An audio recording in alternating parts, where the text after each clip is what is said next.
This is the lecture for Ancient and Medieval History for Tuesday, the 3rd of May, 2022. People should all have their notepacks in front of them. And where we've been is talking about the High Middle Ages.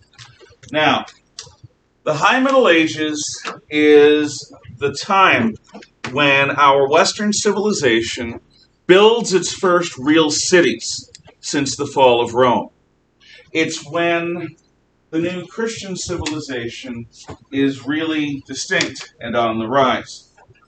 So I am measuring it based on English history. Exactly. From the conquest of England by William, Duke of Normandy. In other words, the Norman Conquest, 1066. Because in English history, this is a real sharp break. The Anglo-Saxon kingdoms used towns, ladies and gentlemen, and what begins to happen in England after the Norman Conquest is the development of London as a city. In France, the development of Paris as a city. At about the same time, in the rest of Europe, you have an increase in the sophistication of culture, the size of cities. This also is contemporary with a global warm snap. I deny man-made climate change as something that can be solved by international regulation. That's my own particular quirk. You can agree or disagree. But I acknowledge the effect of climate on history. And the period around the year 1000, give or take 200 years, is in fact a period of global warmth where you can grow wine grapes in Scotland and in Newfoundland, where you can't today, where the global sea levels were a little higher because of the warmth that made the ice caps a little smaller. Global climate does affect global history, especially in a society that is subsistence agriculture. So the warm snap from roughly 800 to 1200 or so, give or take, is something which makes it easier to grow good crop yields, and therefore more people live through childhood, more people live through childbirth, because people have better diets and they're living basically under slightly or somewhat better conditions. So, the High Middle Ages, you'll get a sense of how different it is from the Dark Ages fairly soon. One way of looking at it, actually, is that the... That's what I'm trying to say. You just kept handing it. I'll bet you're asking for it, I would Dan. never. If I was asking Here, Dan, for I'll join the club. I'll give you paper, too. No, because I have paper, so why would I need his paper? But his paper is Yeah, special. His paper ain't special. He's special. Surrounded by goobers. Okay. The Mott and Bailey Castle really is a product of Dark Ages technology. It's earth and wood, and the stone castle is really a product of the High Middle Ages. Stone quarries, engineers, stone cutting, all this stuff. Mott and Bailey takes a few days, few weeks to build, if you have enough workers. A stone castle takes at least a decade, maybe generations. So there is a visual difference. Now, when the Normans take over England, they do so with the eye to, at first, win over the English population. But around the time that William is coronated, goes through his coronation as King of England, it becomes clear that the Saxon nobility is going to be opposing him. And he decides, that's it. And from William's decision to treat the Saxons not like his people, but like a conquered people, not like people who are his partners, but like people who he will victimize, the next 200, 250 years of English history is determined. The Normans are going to live like conquerors in a captive land. Their castles are not going to represent the protection of the people as much as they will represent, we have our feet on your neck, Saxons, and you had better do what we tell you to do, or we'll burn you out. You can't do a thing to us because we have our strong points and fortified castles. The English people, the Saxons as they're called, become second-class citizens in their own country in every way. Many Saxon lords just immediately have their lands taken by Norman knights.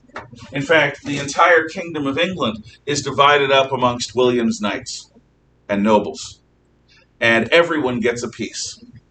The Saxon nobles, to the extent they're even still around, have to contend with the fact that their land has just been given to a Norman. And the Norman may or may not acknowledge their ancient claim. So the Saxons' traditional leaders are no longer going to be allowed to be leaders. The Saxons in general are moved out of positions of prominence and wealth into poverty and into obscurity. And this is all by design. One of the things that William is going to do is make this wealthy English country pay. And to do this, he organizes what is called Domesday, the Domesday Book. A lot of people assume that this means doomsday, and they're not entirely wrong, in the sense that doom is a word that means fate. What is your doom? What is your fate?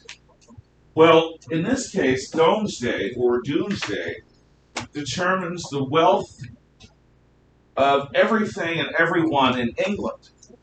The Domesday Book is the first systematic study of a European nation, where Norman officials go into every small town, every country region. They chart every farm. They count livestock. They count acreage under cultivation. They count orchards. They count sheep for the production of wool. Everything is accounted for, and the people who own or are in charge of these various things are also listed by name. Why? Because up until now, the collection of taxes, which is how the royal government makes its money, has been a very amateurish thing. You beguess and begorry and say, okay, your province owes so much in taxes. Based on what? Based on general observations of how much wealth, how many producing farms, how many producing ranches, how many skilled craftsmen you have in your province. So you're gonna pay roughly that much. You're gonna pay a different amount based on your smaller number of smaller amount of farmland, but your larger number of pastures and livestock. You guys are in an area of forests and mines, so you produce wood and precious and minerals, and that's going to be a different tax. But with Domesday, all of that amateur beguess and begorry work is gone. Now we know. We have a baseline. This is what is in England at the time of Domesday, which is up to 20 years after the Norman Conquest. So 1070s, 1080s.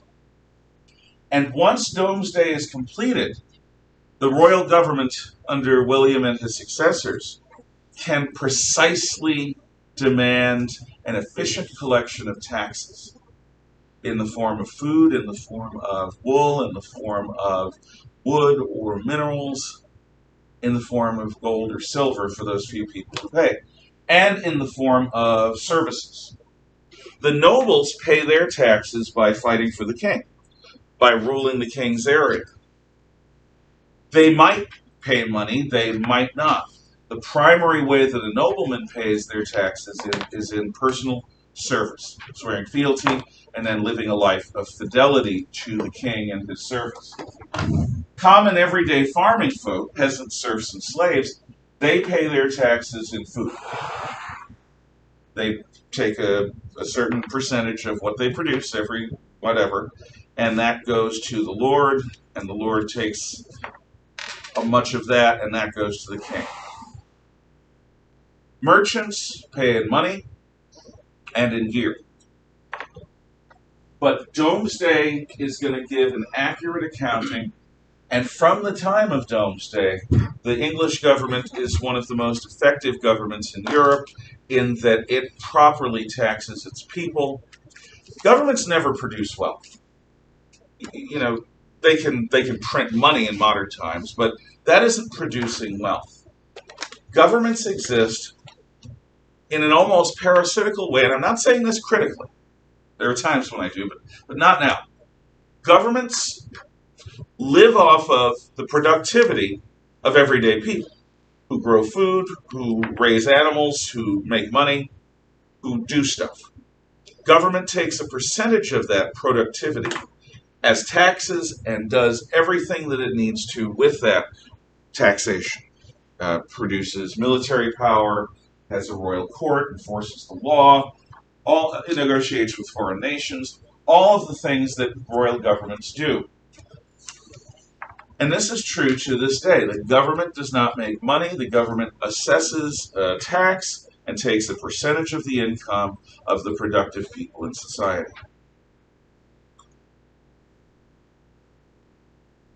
So Domesday makes this more effective.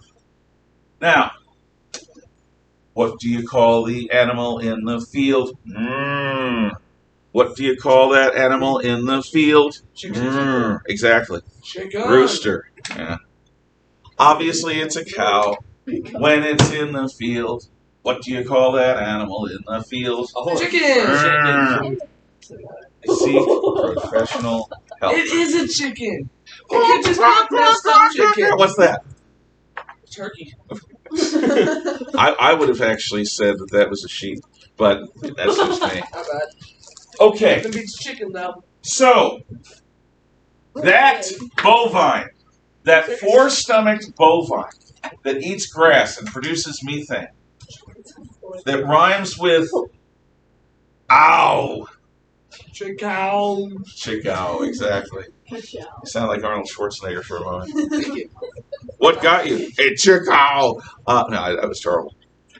The idea that is what you eat.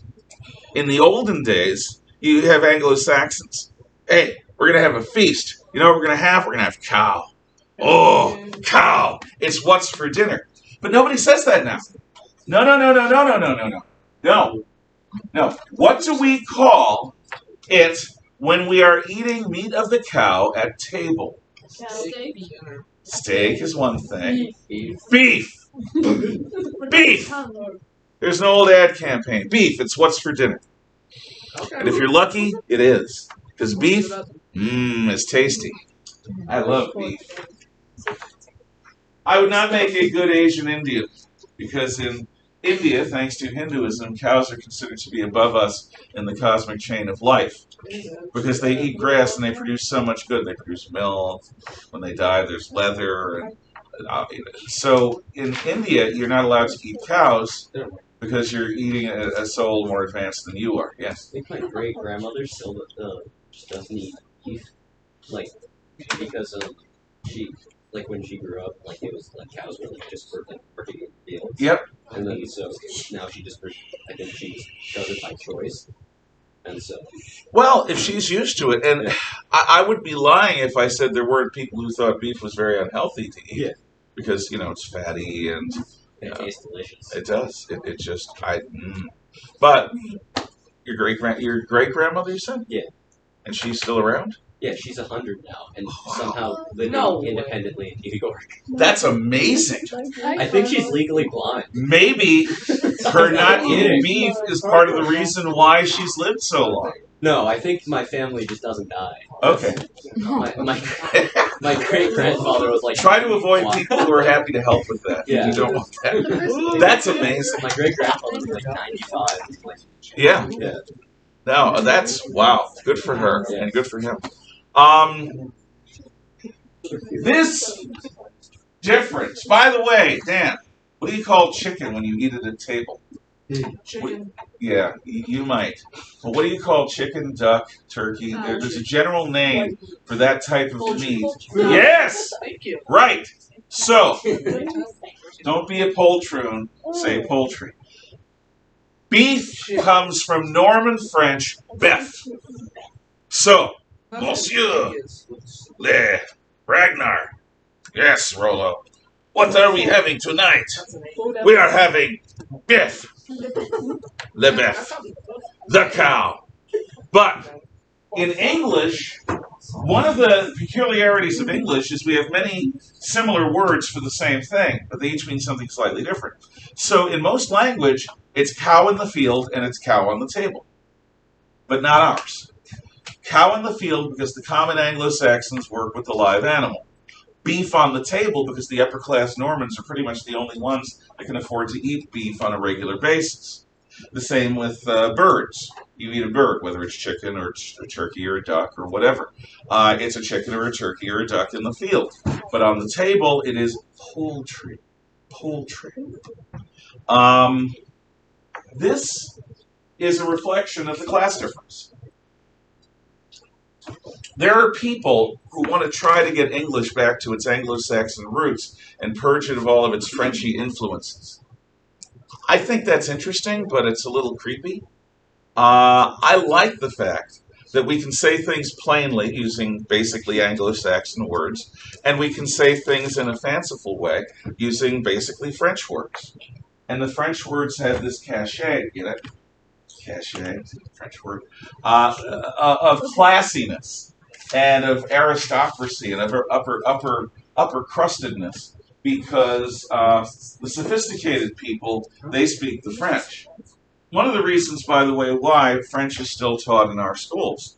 It's not like French is a great international language. I mean, there are people in the old French Empire who speak it, and obviously in Quebec and in France they speak French. French used to be the international language. Diplomats all spoke French 200-300 years ago, but then Napoleon came and lost. And English more and more is the language of the world. If you are doing flight anywhere in the world, the international language of air traffic control is English. Because the United States, and before it Britain, has been dominant for so long. But English is a complicated language because we have all these famous words. Can you think of any simple and complex words? The simple word is probably Anglo-Saxon. The more complex word is probably based in French. Can you think of any right now? Because there are some. Yeah, chicken, just anything like that. Yeah, chicken to poultry. Yeah, we got that. Thank you, Dan. That's good. You mean roll versus croissant? Yeah, I got a roll here. I got a croissant. Pancake versus crepe. Yeah, okay, pancake versus crepe. Yeah. Explain, Emma, the difference between a pancake and a crepe. Pancakes are flat, but they're meant to be fluffy and not thin. Crepes are thin, so you can put stuff on top and roll it up. Yeah. It's a thin pancake. Now I'm going to ask you to tell the difference between a crepe and a blitz. I have no idea. Okay, a blitz is like almost exactly like a crepe, but it's served in Jewish delis, and they're wonderful. Crepes can be wonderful too if they have the right filling, but they're too eggy for me. They just saw Well, you're supposed to make them and then you eat them immediately. Yeah, you're not supposed to keep them around. No, it's like sushi. Yeah. You're not supposed to leave sushi sitting around. You're supposed to eat it almost immediately. It's made and you eat it immediately. Yeah. Okay. Thank you for those few examples. Let's see. I can walk somewhere, or I can engage in a promenade. I can go to a talkie place, or I can go to Parliament, place of talks. There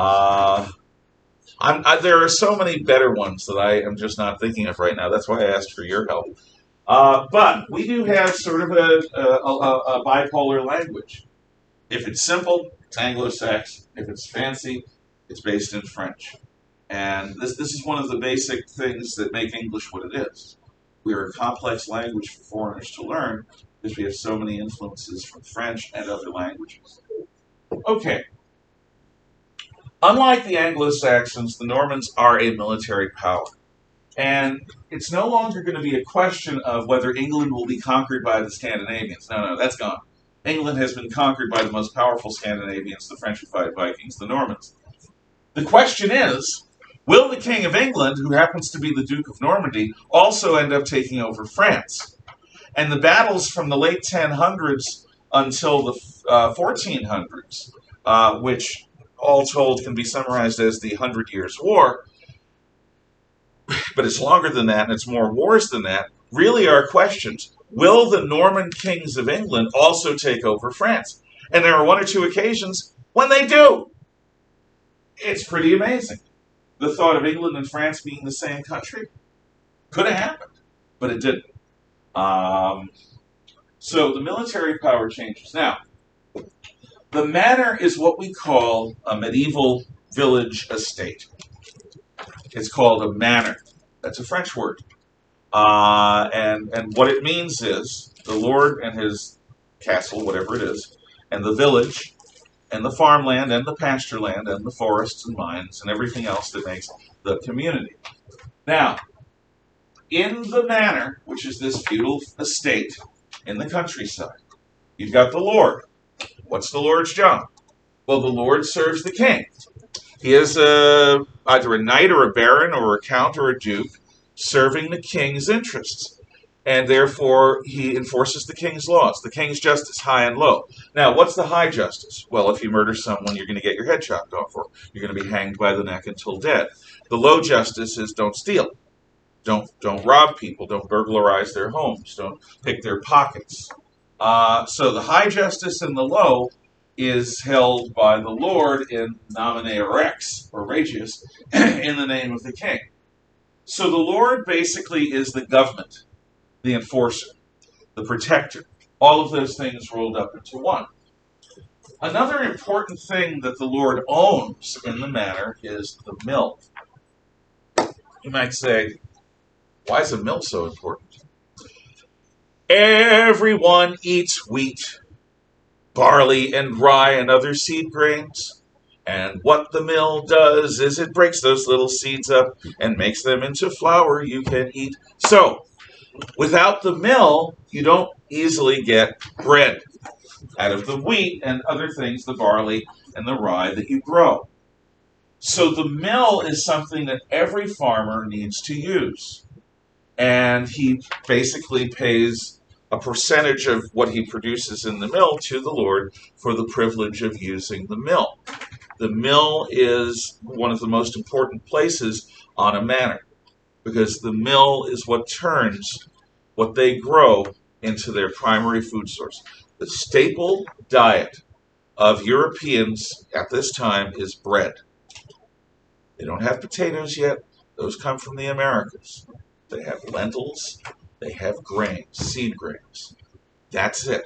And they've got vegetables. They've got meat. And they've got a few fruits, but not too many. So the mill is pretty indispensable for the effective and efficient conversion of seeds into flour.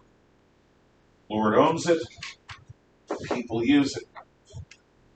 Now the village. The village is where people live. Now we in America expect farmers to live on their land. That's a farmhouse over there. It's in the middle of the field. America. This isn't the way it is in Europe. In Europe, see those empty fields, no houses anywhere nearby, because everyone lives in the village behind walls. Europe. Europa. So, why? Why on bleeping earth would farmers choose to live miles away from their fields?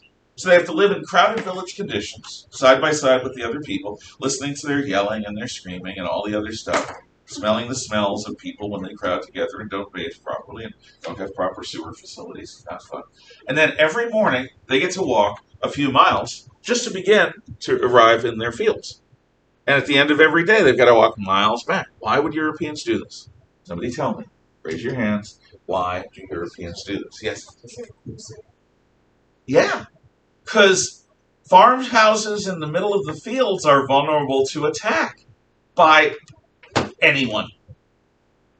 You have some random dudes riding across the countryside looking to victimize folk. There's an isolated farmstead. Without guns, they're vulnerable. So you live behind walls.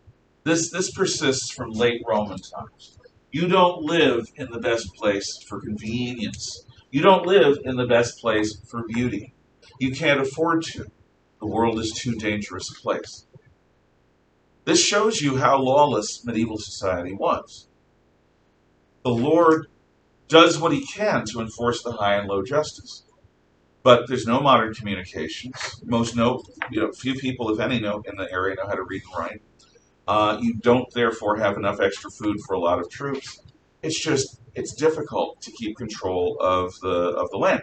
And plus, you've got people wandering from place to place, just striking, robbing random places and random people. So by moving your people behind the village wall, even if it's only a stockade fence, you are protecting them. What bandits will have to do is they'll have to defeat the wall. They'll have to go, they'll have to attack. And in doing so, they're not going to be met by a single family of men. They're going to be met by the men of the entire community. And that ups the stakes for anyone looking to make trouble. It is well worth it for the European farmer to live behind village walls. That's what they do. We'll talk about peasants and serfs in a moment. Okay, so here's the Lord's castle. Bless you. Mountain Bailey, let's say. Here's the village, even beyond the Bailey. And this area is this is the fortified area. And let's say we've got a stream running through. And it's flowing this way. And you've got the mill there inside the Bailey. And you've got forests all around. Forest. And forests down here. And you've got some hills over beyond the forests. Say there are hills down to the south here. This is where your mines are going to be. But you've got this open territory around your village. Here's how we divide it. You've got field 1. You've got field 2. I'm sure you can see all of them.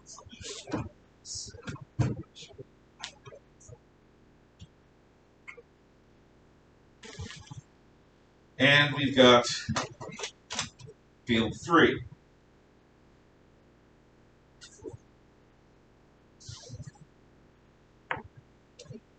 Now, obviously, these are subdivided into individual rows and individual plots and what the peasant owns and what the lord owns and all that. I'm not going to get into that.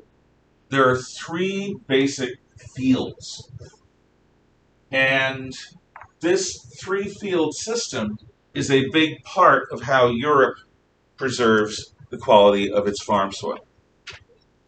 If you're not an agriculture student or you don't know much about gardening, soil can get exhausted fairly easily.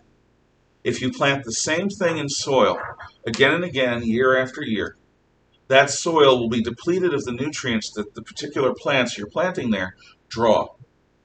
At the same time, it will have an overabundance of the nutrients that the other plants, other types of plantings, would draw.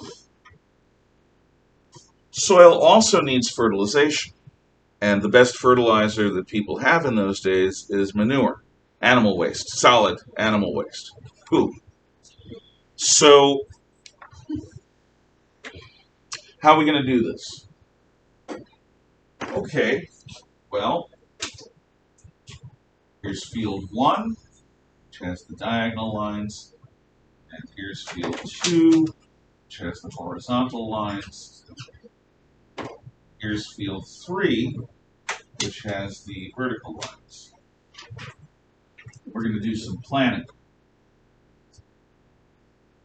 Okay, what types of crops do we have? Well, we've got cereal grains, which I'm just going to call grains. That's going to produce the bread. And we've got vegetables.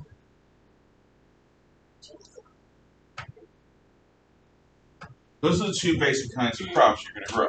Obviously, there are many subsets. And you also have to manure the fields. You're not growing manure.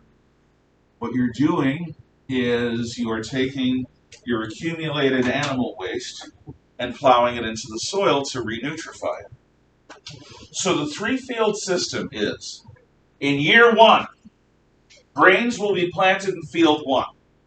Vegetables will be planted in field 2, and field 3 will be manured. Our animal waste will be brought there, we'll plow it into the soil, and we're going to let it lie what is called fallow. The word fallow is important. Manure / fallow, F-A-L-L-O-W. Leaving a field fallow means you're not planting anything in it except manure. You're folding manure into the soil, you're turning over the soil, you're trying to renutrify it. You let whatever grows there grow there. Maybe you try to keep the area as weed-free as you can. Maybe you plant alfalfa or some kind of flowery plant. You're leaving the field to rest. That's what fallow means. You're leaving the field to rest. So, year 1, it's field 3 that's resting, field 1 that's grains, field 2 that's vegetables. So now it's the next year. Field 2 is going to be grains. Field 3 is going to be vegetables. Field 1 will be fallow. Then the following year, field 2 will be fallow, field 3 will be grains, field 1 will be vegetables. And you go through this cycle every year, rotating your crops. By rotating your crops, cereal grains take different nutrients than vegetables, green vegetables. Green vegetables take different nutrients than cereal grains. So by mixing it up, by having the same soil do a different crop, then a different crop, then you lie fallow and you manure it, and then different crop and different crop, what the Europeans are able to do in a primitive sort of way is keep their soil fertile. If you exhaust the soil, I'm not talking erosion like wind and water takes your topsoil away. If you exhaust the soil of its nutrients, you create soil that will grow scrimey little vegetables and then nothing edible. The soil needs to be filled with goodness. Minerals, biomatter, all sorts of things for the plants to draw upon. And the three-field system is the basic way of doing that. Okay? Now, there are the two basic laws of the Middle Ages. You are what your daddy does, and God and his church are at the center of all things. You are born into a role, and there is no distinction between religious life and everyday life. It's all the same. So there's no, oh, that's religion, you shouldn't talk about that here. No. Because religion is a big part of everything. You work in the fields, thinking about God, serving God.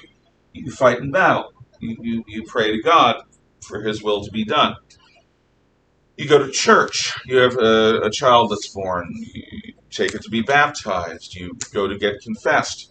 You take part in the Mass and eat Holy Communion. Throughout the year, there are a series of feast days based on the different saints. There's Lent, where you abstain from various things.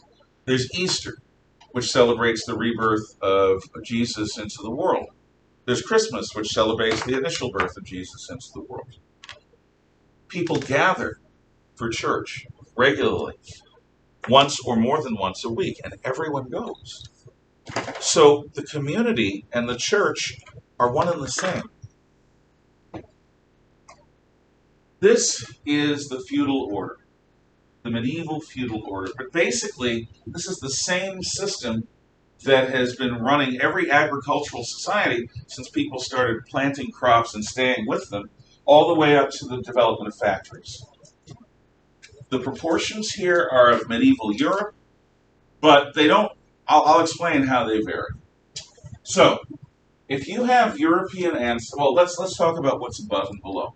What's above this social order, this feudal system, is God, the Lord God Almighty, creator of heaven and earth, of all that is seen and unseen. The Lord is God, the Lord is one, as the Jews would say.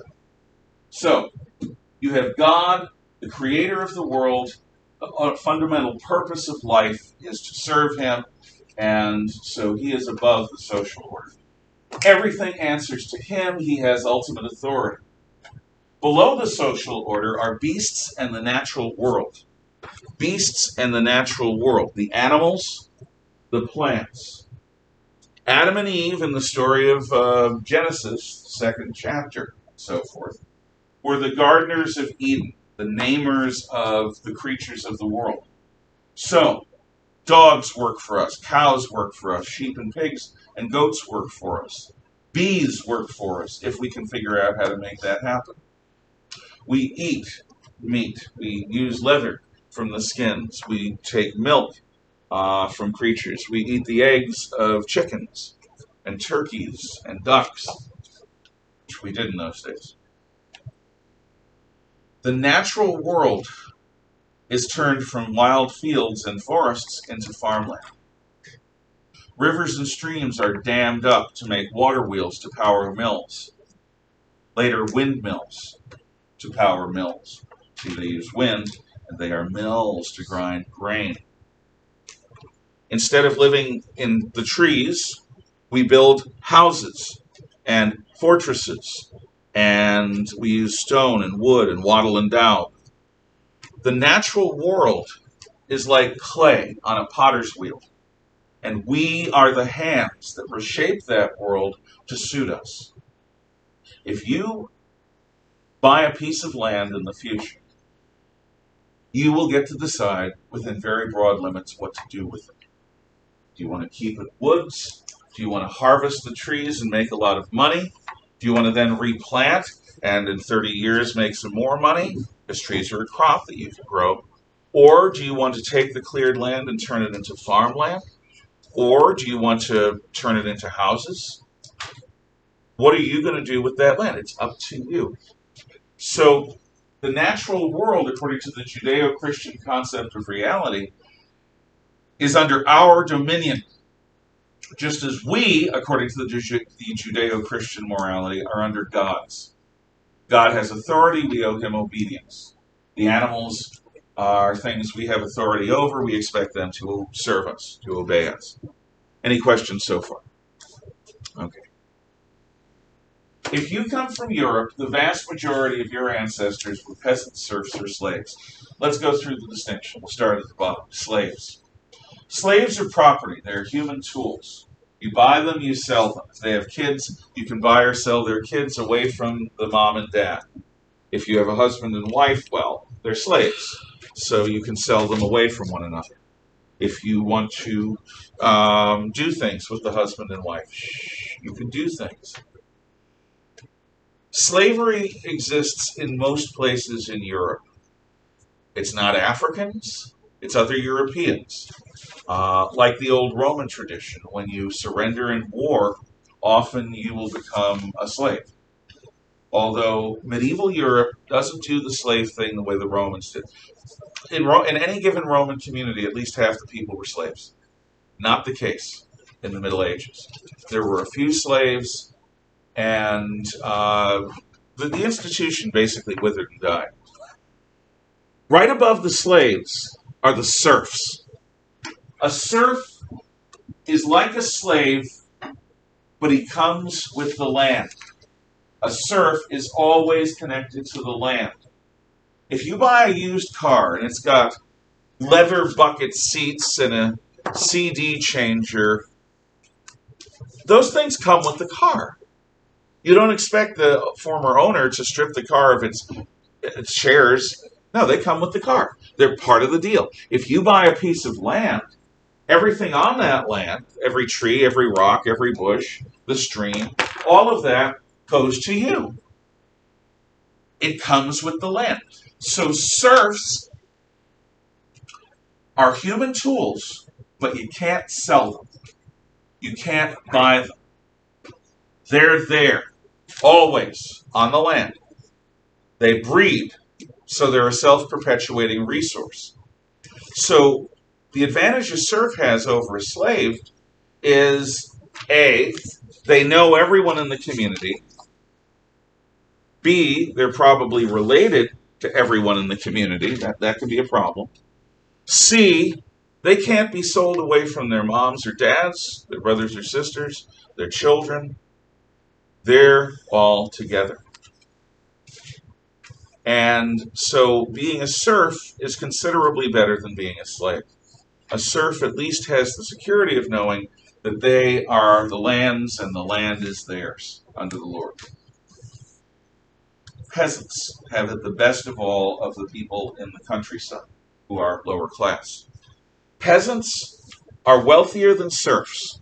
They're half free, half slave. Write that down. So there are slaves, there are serfs who are slaves, but they're stuck there. They come with the land. Then peasants are half free, half slave. Peasants are they are allowed to own property. Serfs are not. Peasants are allowed to make money. Serfs are not. Peasants are allowed to have slaves or servants. Serfs are not. Peasants can build a nice house for themselves. Serfs cannot. Peasants can often choose who they will marry. Serfs don't always get that option. Peasants might be able to travel. Serfs cannot. Peasants, if they really are lucky, might be in a position to buy their freedom. Serfs cannot. So to be a peasant, yeah, you're on the countryside, you're obliged to stay in the countryside and work the land. But some of the fields that you work belong to you, and some belong to the Lord. So you work the Lord's fields 3 days a week. And then you get to work your own field when you're done with the Lord's 2.5, 3 days a week. What you grow in the Lord's field belongs to the Lord. What you grow in your field belongs to you.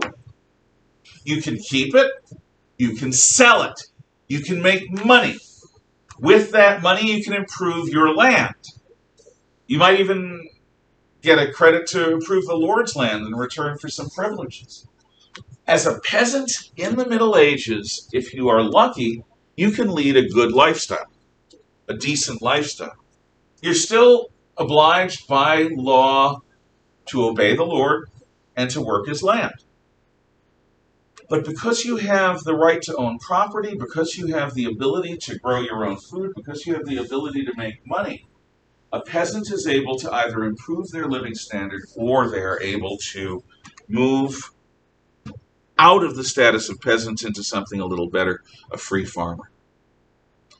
So in different places at different times in Europe, you've got different proportions. Serfs tend to be the majority the farther east you go. Peasants tend to be the majority the farther west you go. Slaves tend to increase in frequency the farther north and east you go. But slaves, again, largely wither and die because serfs make their presence less necessary. The majority of our ancestors, to the extent that we come from European backgrounds, just by the numbers, are peasants, serfs, and slaves. It's about 80% of the population, give or take. Now, in really wealthy societies, the peasants, serfs, and slaves make up 70%. So in a really wealthy society, you've got 70% peasants. Typically in the Middle Ages, it's about 80%. So the majority of the population is needed to stay on the land to grow food for the rest. If it's a wealthy society, 70% can grow enough for the other 30. If it's a normal medieval society, 80% are necessary to grow for the additional 20. Now let's look at the rest of the population. About 10% I call here townsmen. They're freemen. People of the town include craftsmen like blacksmiths and carpenters, tinsmiths and wheelwrights, barrel makers. Anyone who has skills. Tanners who make leather, dye makers who make dyes, glue makers who make glue, people who make bricks, people who make charcoal. These people, the townsmen, often live in towns. This is the first group outside of the countryside.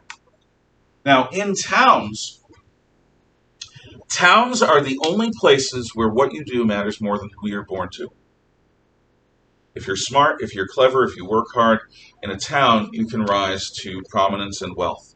In the countryside, you can be a successful peasant, but you can get a lot more out of life in the town. But townsmen make up about 10% of the population, sometimes 15, maybe as many as between 15 and 20%.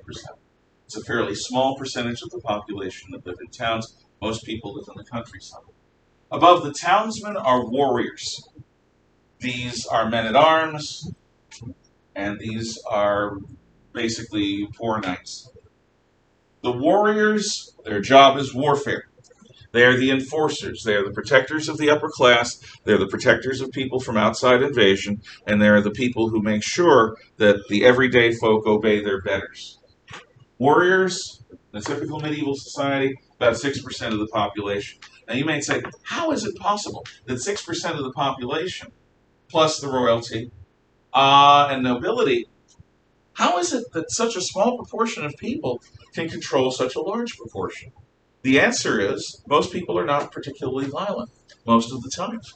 And the warriors and the nobles are really good at violence.